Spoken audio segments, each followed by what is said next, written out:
તમારું જે ધન આવે છે, તમે લોકો જે દાન કરો છો, દાનનો સદુપયોગ થઈ રહ્યો છે.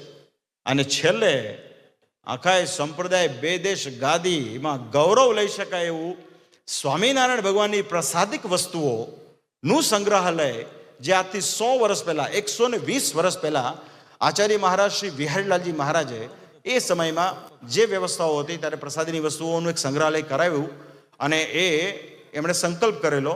એ નિર્માણ જે થયું પૂર્ણ, એ અમારા પરદાદા ગ્રેન્ડ ફાધર ધર્મ ધોરણધર આચાર્ય શ્રી લક્ષ્મીપ્રસાદજી મહારાજના વરદ હસ્તે એનું ઓપનિંગ થયું.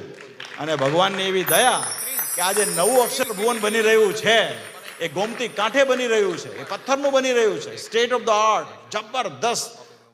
અત્યારે એનું કામ પૂર જોશમાં ચાલે છે. આપણે ચેરમેન સ્વામી, સંત સ્વામી હોય, કોઠારી દેવ સ્વામી હોય, આખું બોર્ડ, નવતમ સ્વામી હોય, જ્ઞાન સ્વામી હોય કે નિત્ય સ્વામી, જેટલા બી છે બધાનું એમાં જબરદસ્ત યોગદાન છે.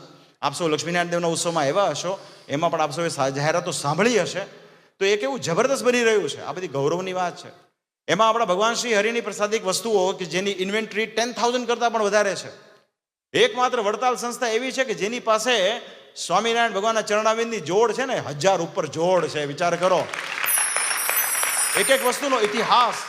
જે સ્વામી જ્ઞાનજીવનદાસજી સ્વામીએ પોતાની કથામાં એક વસ્તુનો ઇતિહાસ કીધો હતો કે ભાઈ આ વસ્તુ કેવી રીતે આવી, ક્યાંથી આવી, ને ઓથેન્ટિક પુસ્તકોમાં જોઈને આપણા જે બહી ખાતા હોય એની અંદર જેનું વર્ણન હોય. તો આ બધી વસ્તુનું એક જબરદસ્ત સંગ્રહાલય થશે. એ પણ આપણા બધા માટે ગૌરવની વાત છે. તો ખાસ વાલા ભક્તજનો, આપણે બધા વડતાલના આશ્રિતો છીએ. વડતાલ આપણું મુખ્ય છે. આપણે એક સૂત્ર બોલાવીએ છીએ કાયમ, અમે વડતાલના, વડતાલ અમારું. તો હું જોરથી બોલું, તમારે પાછું બોલવાનું, અમે વડતાલના. બોલો, વડતાલ અમારું, અને વડતાલ અમારું ફાઇનલ ડેસ્ટિનેશન છે. બોલો, અમારું ફાઇનલ ડેસ્ટિનેશન છે. આવું કરીશું ને ત્યારે પરમહંસોની કૃપા આપણા પર વરસશે. કેમ કે પરમહંસોએ આ સંપ્રદાયની સ્થાપનામાં વિપુલ પ્રમાણમાં પોતાનો એક શ્રમયજ્ઞ કરેલો છે. અને વડતાલ તો વડતાલ છે, સ્વામિનારાયણ સંપ્રદાયનું પાટનગર છે.